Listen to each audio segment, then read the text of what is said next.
Dear student, I am Aarti, assistant teacher from GGIC Hoshiarpur sector 52 Noida Gautam Buddh Nagar. आज हम कक्षा 10 सामाजिक विज्ञान आर्थिक विकास की समझ के प्रथम अध्याय का अध्ययन करेंगे। प्रथम अध्याय विकास। यह वीडियो विकास अध्याय का सेकंड वीडियो है। इससे पहले के वीडियो में हमने विकास के अर्थ को जाना था। विकास का अर्थ है बढ़ना या पहले से विकसित होना या पहले से अधिक मजबूत होना। दूसरा, हमने पहले के वीडियो में ये देखा था कि अलग अलग लोगों के लिए विकास के लक्ष्य अलग अलग होते हैं। एक व्यक्ति का विकास दूसरे व्यक्ति के लिए भी विकास हो ये ज़रूरी नहीं है। कई बार ऐसा भी हो सकता है कि एक व्यक्ति का विकास दूसरे व्यक्ति के विकास के लिए विनाशकारी हो जाए। तो इससे आगे हम राष्ट्रीय विकास के बारे में पढ़ेंगे। राष्ट्रीय विकास, जिस प्रकार व्यक्ति विशेष के लिए विकास का उद्देश्य अलग अलग होता है, उसी प्रकार राष्ट्रीय विकास के बारे में भी अलग अलग लोगों के विचार भी अलग अलग होते हैं। उदाहरण के तौर पे अगर एक कक्षा में विद्यार्थियों के बीच भारत के विकास के बारे में चर्चा की जाए तो हर विद्यार्थी का अलग अलग मत होगा। हर विद्यार्थी के अनुसार विकास की एक अलग परिभाषा होगी। इससे ये पता चलता है कि प्रत्येक व्यक्ति के विचार भिन्न होते हैं। दूसरा, क्या सभी के विचारों का महत्व समान होता है? और तीसरा, यदि इसमें विवाद है तो कौन सा विचार अधिक महत्वपूर्ण होगा? राष्ट्रीय विकास पर विचार करते समय अधिकतम आबादी को ध्यान में रखना होगा। वही विचार सबसे ज़्यादा उपयुक्त होगा जो अधिक से अधिक आबादी को ध्यान में रखे और उनके लिए अधिक से अधिक लाभ पहुँचाए।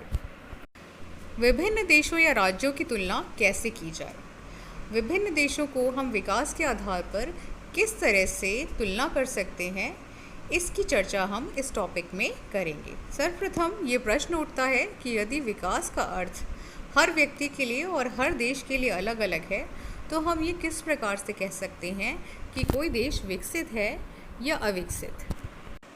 जब हम भिन्न भिन्न चीज़ों की तुलना करते हैं तो उसमें समानताएं और अंतर दोनों ही हो सकते हैं। निर्भर हमारे ऊपर करता है कि उसकी तुलना का लक्ष्य क्या है। अर्थात कि अगर हम दो देशों की तुलना कर रहे हैं या दो व्यक्तियों की तुलना कर रहे हैं तो हमें तुलना का लक्ष्य देखना पड़ेगा। उसके आधार पर ही हम कोई परिणाम निकाल सकते हैं। आइए इसे एक उदाहरण के द्वारा समझें। एक कक्षा में बहुत सारे बच्चे बैठे हैं। अगर हम तुलना करें तो वह सभी बुद्धि, ऊंचाई, स्वास्थ्य के विषय में अलग अलग होंगे। उनमें ऊंचाई, स्वास्थ्य, प्रतिभा और रुचि के अनुसार अंतर है। हो सकता है सबसे स्वस्थ विद्यार्थी बुद्धिमान विद्यार्थी ना हो। सबसे बुद्धिमान विद्यार्थी हो सकता है मित्रता का व्यवहार ना रखता हो। तो हम विद्यार्थियों की तुलना किस आधार पर कर सकते हैं? विद्यार्थियों की तुलना कैसे करते हैं? हम जो मानदंड प्रयोग करेंगे वह तुलना के उद्देश्य पर निर्भर करेगा। जैसे खेलकूद टीम, वाद विवाद टीम या संगीत टीम, सबके चयन के लिए मानदंड अलग अलग होंगे। जैसे अगर हमें खेलकूद टीम के लिए बच्चों को चुनना है तो हमें ऐसे बच्चों को चुनना होगा जो ऊंचाई में बहुत अच्छे हों या उनका स्वास्थ्य बहुत अच्छा हो। अगर हमें वाद विवाद टीम के लिए बच्चों को चयन करना है तो हमें ऐसे बच्चे चाहिए होंगे जो बोलने में बहुत अच्छे हों। और अगर हम संगीत टीम के लिए बच्चों का चयन कर रहे हैं तो हमें ऐसे बच्चों की आवश्यकता होगी जो संगीत में बहुत अच्छे हैं या बहुत अच्छा गाना गाते हैं। अब ये तो हो गया कि अगर हमें किसी विशेष उद्देश्य से कक्षा के विद्यार्थियों की तुलना करनी है तो हम इस आधार पर कर सकते हैं। लेकिन अगर हमें किसी उद्देश्य से कक्षा के विद्यार्थियों की सर्वांगीण प्रगति के बारे में जानना है तो हम किन मानकों के द्वारा इनकी तुलना करें? सामान्यतः हम व्यक्तियों की एक या दो महत्वपूर्ण विशेषताओं को लेकर उसके आधार पर तुलना करते हैं। जैसे अगर हमें विद्यार्थियों की तुलना करनी है तो हम उनके मित्रतापूर्ण व्यवहार, उनकी सहयोग भावना, रचनात्मकता या उनके द्वारा प्राप्त अंकों के आधार पर सर्वांगीण प्रगति की तुलना कर सकते हैं। जिस तरह से एक कक्षा में बच्चों की तुलना करने के लिए कुछ मानदंड तैयार किए जाते हैं, उसी तरह से देश की तुलना करने के लिए भी इसी तरह से मानदंड तैयार किए जाते हैं। इसमें सबसे प्रमुख है आय।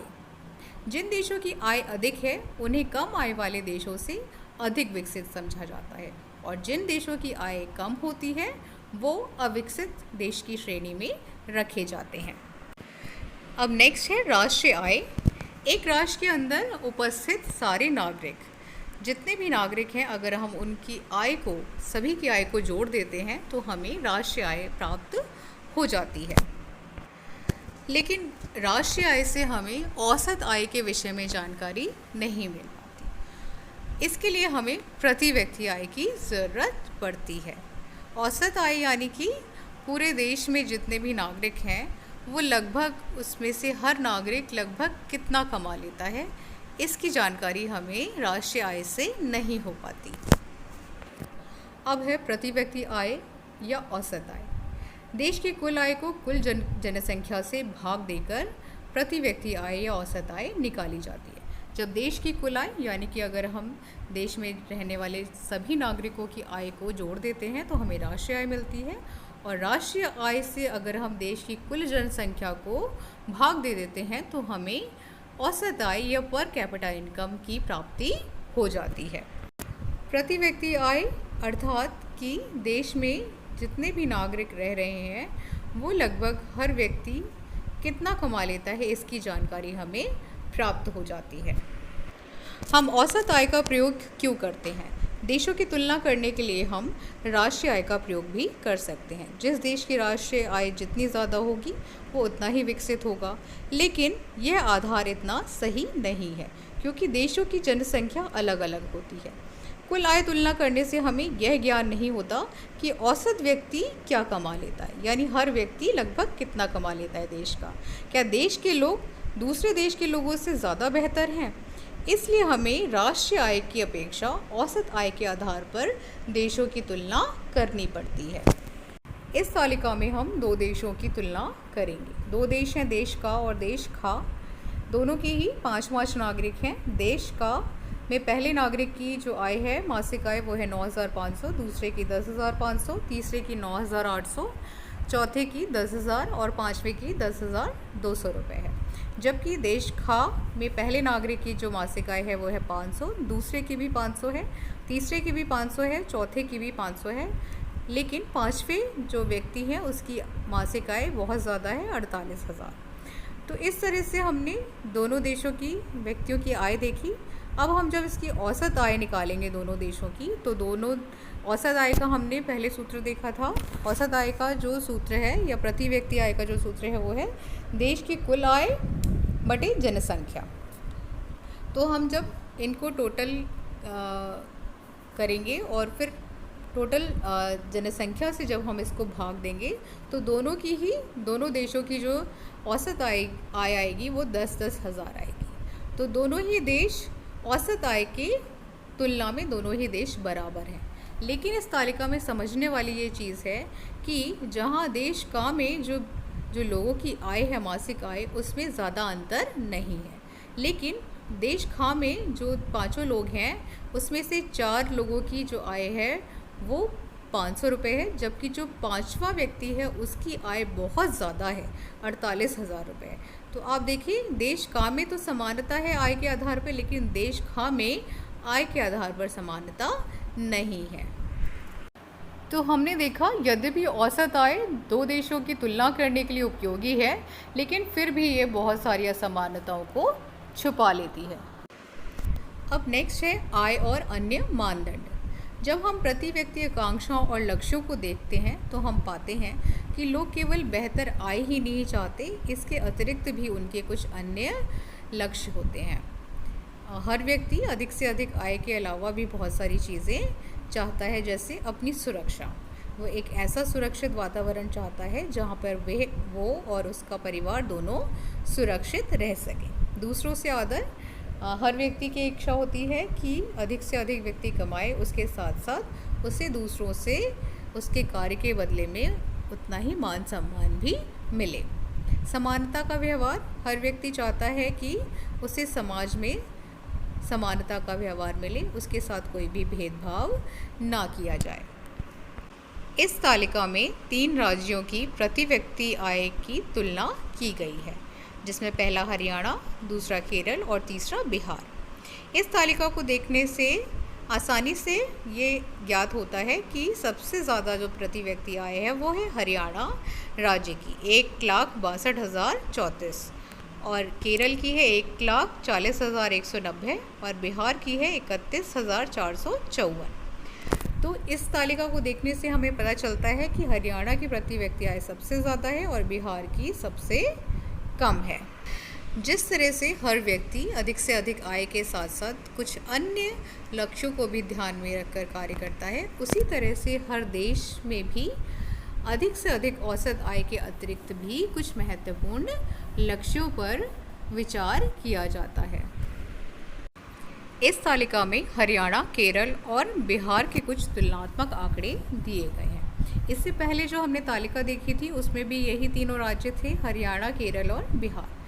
उस तालिका में औसत आय के आधार पर तुलना की गई थी, जिसमें हरियाणा की जो औसत आय थी वो सबसे ज़्यादा थी और बिहार की औसत आय सबसे कम थी। तो उस तालिका में देखने से हमें ये ज्ञात होता है कि जो हरियाणा है वो अधिक विकसित है और बिहार सबसे कम।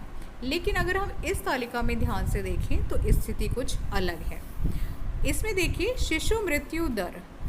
शिशु मृत्यु दर का अर्थ होता है किसी वर्ष में पैदा हुए 1000 जीवित बच्चों में से 1 वर्ष की आयु से पहले मर जाने वाले बच्चों का अनुपात। दूसरा है साक्षरता दर। साक्षरता दर का अर्थ होता है 7 वर्ष और उससे अधिक आयु के लोगों में साक्षर जनसंख्या का अनुपात। और निविल उपस्थिति अनुपात है 14 या 15 वर्ष की आयु के स्कूल जाने वाले कुल बच्चों का उस आयु वर्ग के कुल बच्चों के साथ प्रतिशत। तो इस तालिका में अगर हम देखें तो जो शिशु मृत्यु दर है वो सबसे ज़्यादा है 33 और बिहार में जो और सबसे कम जो शिशु मृत्यु दर है वो केरल में है। अगर हम साक्षरता दर की बात करें तो सबसे ज़्यादा साक्षरता दर केरल में है 94% और हरियाणा में 82 है और बिहार में 62 है, यानी बिहार में सबसे कम साक्षरता दर है। और निविल उपस्थिति अनुपात देखें तो सबसे ज़्यादा जो अनुपात है उपस्थिति का वो है 83 केरल में और जो सबसे कम है वो है बिहार में 43। तो इस तालिका के आधार पर अगर हम तुलना करें तो हम देखते हैं कि केरल जो है वो हरियाणा से तुलनात्मक रूप से विकास के आधार पर बहुत ज़्यादा आगे है। अगर हम पिछली जो तालिका की बात करें तो हरियाणा हमें सबसे ज़्यादा विकसित लग रहा था, लेकिन अगर हम इस तालिका के आधार पर अगर हम देखेंगे तो जो केरल है वो विकास के आधार पर हरियाणा से बहुत ज़्यादा आगे है। तालिका पर चर्चा करने के बाद हम ये जान पाते हैं कि हरियाणा राज्य की प्रति व्यक्ति आय सबसे ज़्यादा है, परंतु साक्षरता दर और उपस्थिति अनुपात में केरल से हरियाणा बहुत पीछे है, जबकि मृत्यु दर हरियाणा में सबसे ज़्यादा है। अतः हम कह सकते हैं कि विकास के लिए आय के अतिरिक्त अन्य मानदंड भी बहुत ज़्यादा आवश्यक होते हैं। अधिक आय जिस राज्य की है या जिस देश की है हम उसे विकसित नहीं कह सकते, बल्कि जो राष्ट्र है उसमें बहुत सारी अन्य चीज़ों के आधार पर ही हम विकास को सही मायनों पे जान सकते हैं।